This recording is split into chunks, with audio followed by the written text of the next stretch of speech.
कबीरदास जी जो हिंदी भाषा के एक रहस्यमयी और प्रसिद्ध कवि हुए थे, जो निर्गुण भक्ति धारा के कवि थे, उनके बारे में आज विस्तार से चर्चा करेंगे। नमस्कार दोस्तों, राम राम। मेरा नाम है गौरव। आप देख रहे हैं study with team Dev Patel. स्वागत है आप सभी लोगों का हमारे चैनल पर। बात करेंगे कबीरदास के बारे में, जिनका जन्म 1398 ईस्वी में हुआ था। ऐसा बताया जाता है कि जो कबीरदास थे वो रीति रिवाजों, जो कुरीतियाँ चल रही थी, उनके आलोचक माने जाते हैं।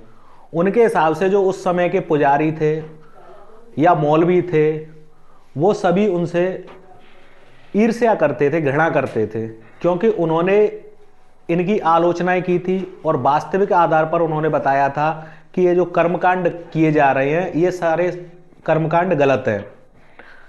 पहले मैं आपको बता दूं कि जो दो धाराएं चलती हैं, एक अपन कहते हैं निर्गुण, एक कहते हैं सगुण, आस्तिक या नास्तिक।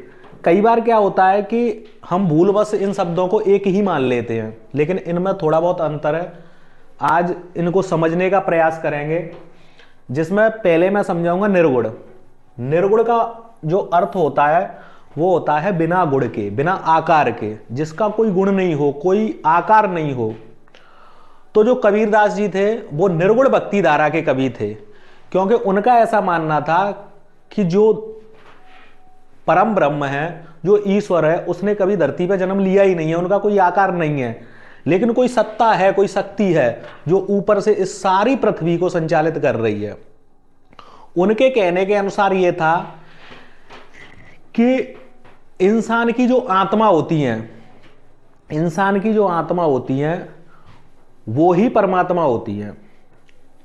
उनके द्वारा यह बताया गया था कि जब इंसान अपने अंदर से छल, दंभ, द्वेष, कपट, इच्छा, तृष्णा, मोह, माया, भोग, विलास, इन सारी चीजों का नाश कर दे तो उसकी आत्मा ही परमात्मा बन जाती है। तो मैं बता रहा था तुम्हें कि जो कबीरदास जी थे वो निर्गुण भक्ति धारा के कवि थे। एक होती है सगुण भक्ति। कोई भी कवि, कोई भी व्यक्ति अगर ईश्वर का साकार रूप मान रहा है, अगर मान रहा है कि ईश्वर ने इस धरती पर जन्म लिया है, यहां पर उन्होंने अवतार लिया है, तो वो सगुण भक्ति धारा के।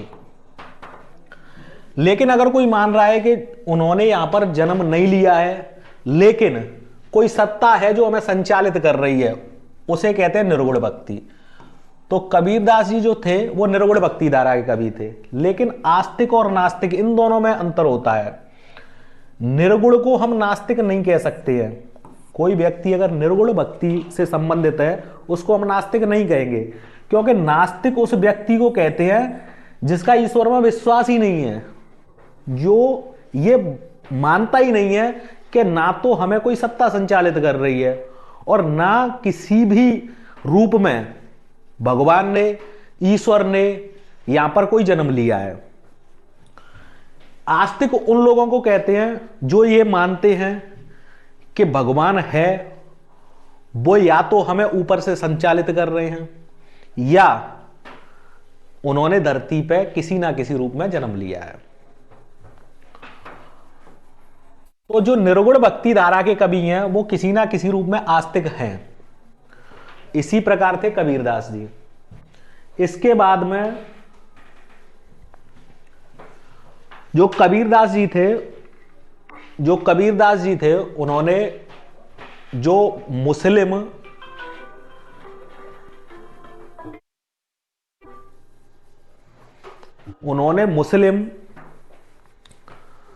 और हिंदू, इन दोनों की जो रीति रिवाज थे, उन्हें लगा कि इनके द्वारा किए गए जो कर्मकांड हैं वो गलत हैं, चाहे वो पुजारी हो, चाहे वो मौलवी हो। जब दोनों में उन्हें लगा कि इनके द्वारा किए गए सारे कार्य गलत हैं और ये जो रीति रिवाज हैं उनके द्वारा चीजें गलत बताई जा रही हैं, तो उन्होंने इसका विरोध किया। और विरोध करने के साथ साथ उन्होंने उनकी आलोचना के तौर पे कुछ कहा भी। जैसे शुरुआत में उन्होंने पुजारियों को समझाते हुए, हिंदुओं को समझाते हुए, हिंदू जनता को समझाते हुए एक बात कही थी, पत्थर पूजे हर मिले तो मैं पूजूं पहाड़। उनके कहने का अर्थ यह था कि अगर एक छोटे से पत्थर को पूजने से अगर भगवान की प्राप्ति हो सकती है, हर मिले, हर का मतलब है यहां पर ईश्वर, हर का अर्थ है यहां पर ईश्वर या भगवान, ईश्वर।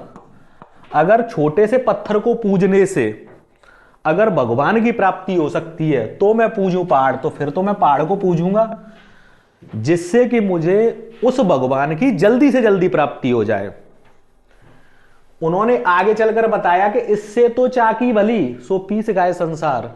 उन्होंने कहा था कि उसी पत्थर की बनी हुई जो चाकी होती है, जिससे लोग गेहूं या कोई भी अनाज पीसते हैं, वो इससे तो अच्छी है, हमें उसकी कम से कम पूजा करनी चाहिए, क्योंकि वो हमारे काम आ रही है।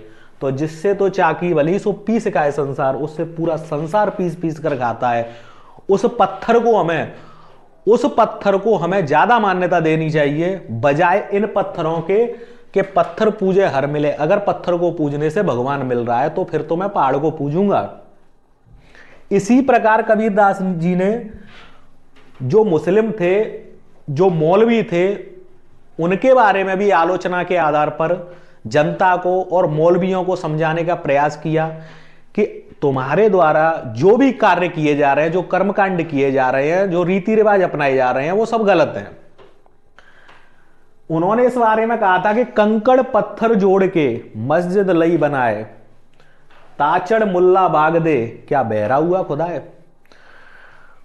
उन्होंने बताया कि कंकड़ पत्थर इकट्ठे करके और हमने एक मस्जिद बना ली है।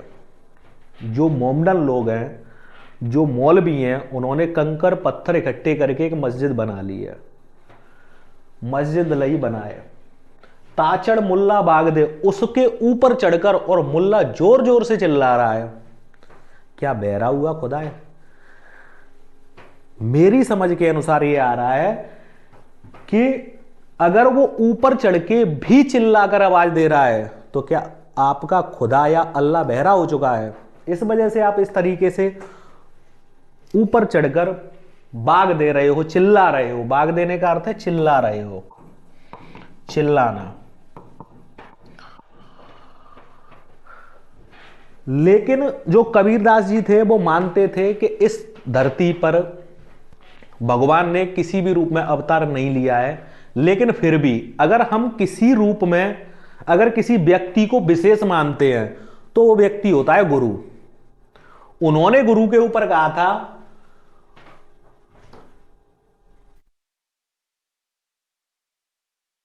उन्होंने गुरु के ऊपर कुछ कहा था, वो मैं आपको बता देता हूं। ये तन बिसकी बेलरी गुरु अमृत की खान। उन्होंने कहा था कि ये तन बिसकी बेलरी, ये तन है, जो ये शरीर है, वो बिसकी बेलरी है, बिस का जहर भरा हुआ है पूरे शरीर में। ये तन बिसकी बेलरी गुरु अमृत की खान, और गुरु क्या है, अमृत की एक खान है गुरु। तो उन्होंने गुरु को सबसे ज्यादा पूजनीय बताया था, सबसे उनके अनुसार गुरु पूजनीय है। उन्होंने ये बताया था कि भगवान साकार रूप में इस धरती पर मौजूद नहीं है, लेकिन अगर हम साकार रूप में किसी व्यक्ति को पूजते हैं तो उसमें सबसे ऊंचा स्थान है गुरु का। आगे उन्होंने बताया, शीश दिए जो गुरु मिले तो भी सस्ता जान। अगर हमारे शीश को देने के बाद भी अगर हमें एक सच्चे गुरु की प्राप्ति हो रही है, तब भी यह सौदा बेकार नहीं है। कबीरदास जी के बारे में जानने के लिए आपका बहुत बहुत धन्यवाद। Thank you.